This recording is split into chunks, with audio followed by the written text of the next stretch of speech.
Assalamualaikum warahmatullahi wabarakatuh. Berjumpa lagi dengan Main Kecebogo Channel. Untuk kisah kali ini saya akan menceritakan sebuah kisah ajal sang pelaku pesugihan babi ngepet.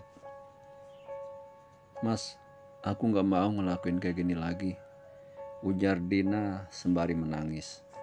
Udahlah, mendingan kamu jagain lilin ini supaya gak mati, ucap Arman setengah membentak. Dina yang berlinang air mata mulai menyalakan lilin. Dalam sekejap suaminya yang duduk di lantai dengan diselimuti jubah kemudian berubah menjadi seekor babi besar berwarna hitam. Sudah 7 kali Arman dan Nina melakukan pesugihan babi ngepet, dan ini adalah upaya mereka yang ke-8. Adapun percobaan pertama mereka lakukan karena desakan ekonomi. Awalnya baik Arman maupun Dina tidak memiliki pikiran sama sekali untuk melakukan pesugihan babi ngepet.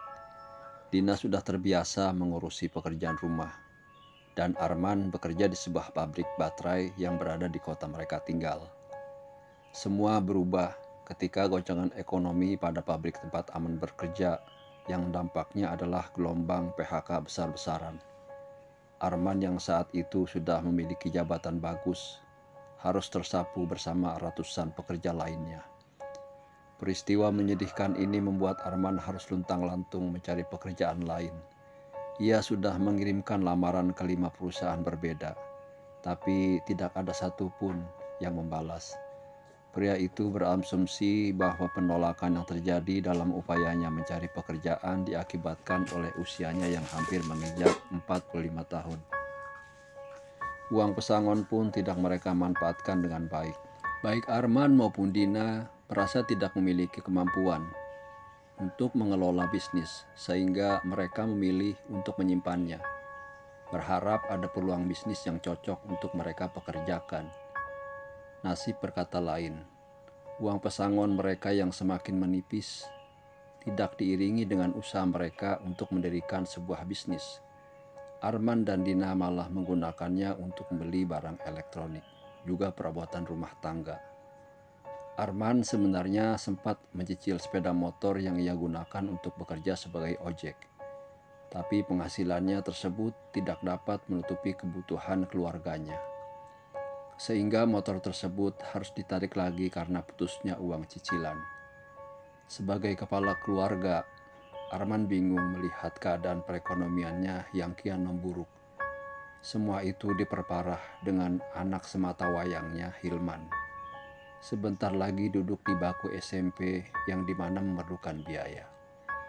Himpitan ekonomilah yang membuat mereka memutuskan untuk melakukan pesugihan babi ngepet. Berkat bantuan seorang dukun yang dikenalkan oleh teman lama Arman, Arman dan Dina berada di sebuah situasi yang dapat memulihkan keadaan ekonomi mereka. Saat itu di desa mereka baru saja kedatangan sepasang suami istri.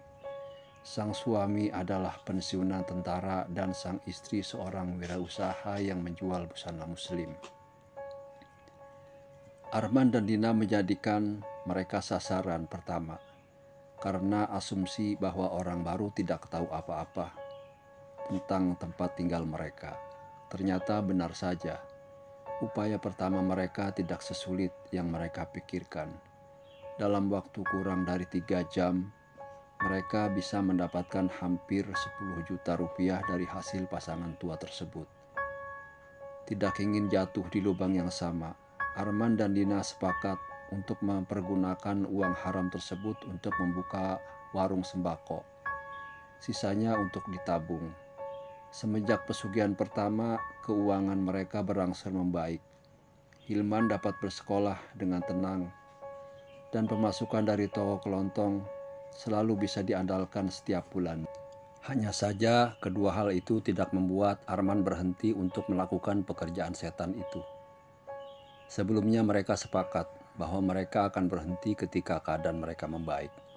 Tapi kenyataannya Arman semakin rajin melakukan ritual babi ngepet tersebut. Dengan alasan menjadi babi tidak sesulit bekerja di pabrik atau merintis bisnis. Dina sudah mencoba menghentikan Arman, mulai dari menasihati hingga mohon-mohon. Hanya saja upaya yang ia lakukan berkali-kali tersebut dibalas oleh pukulan atau tendangan berkali-kali.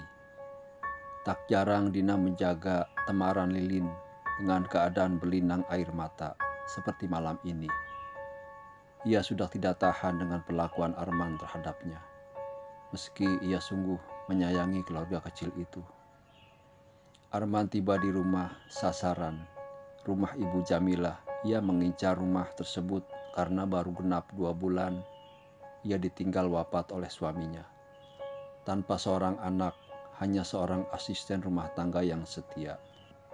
Arman mulai menggesek-gesekkan hidung ke pagar rumah Ibu Jamilah yang tingginya 1,5 meter. Entah bagaimana caranya. Dengan menggesek-gesekkan hidung ke pagar rumah sasaran, uang si pemilik rumah otomatis berpindah ke hadapan Dina. Di hadapan Dina, uang pecahan Rp100.000 berserakan. Tapi tidak, wajahnya sama sekali tidak menunjukkan kebahagiaan. Ia memikirkan keselamatan Arman dan perasaan anak sematawayangnya Hilman jika tahu bahwa semua yang dimilikinya adalah hasil pesugihan. Saat sedang asik menggesek-gesek pagar, ada cahaya yang menyilaukan penglihatan Arman. Dalam wujud babi, ia terperanjat karena cahaya tersebut tidak beranjak, pertanda bahwa seseorang menggunakannya, memperhatikannya. "Babi, ada babi!" teriak seorang pria di atas sepeda motornya. Arman tidak dapat melihat jelas wajah pria tersebut karena ia panik dan memutuskan untuk melarikan diri. Melihat seekor babi berlari ketika diteriaki, membuat si pengendara motor berpikir bahwa yang ia lihat bukanlah babi biasa. Ia kemudian memacu sepeda motornya untuk mengejar Arman, sambil berteriak untuk memberitahu bahwa ada babi ngepet. "Babi ngepet, ada babi ngepet." Teriakan tersebut cukup keras untuk didengar sebuah desa yang setiap malam diselimuti keheningan. Warga pun kaget atas peringatan itu dan spontan mengambil benda yang ada di sekitarnya untuk menghajar Arman yang lari kocar-kacir. Kesempatan Arman untuk bisa melarikan diri semakin kecil karena ia melihat jumlah warga yang mengejarnya semakin banyak, dan beberapanya membawa tali dan senjata tajam. Arman tidak tahu harus berlari kemana. Ia harus mencoba mencari jalan yang sekiranya tidak ada orang. Meski begitu, upayanya untuk menghindar dari amukan warga desa harus gagal, karena tembakan dari senapan angin, 2 butir peluru yang menembus paha membuatnya tumbang.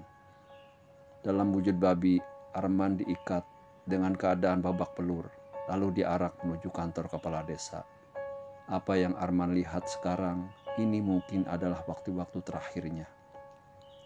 Termasuk waktu-waktu terakhir bagi dirinya untuk melihat istri dan anak kesayangannya, yang terlihat dari kejauhan pergi membawa 2 tas dan 3 bungkusan besar, tanpa ia bisa memanggilnya.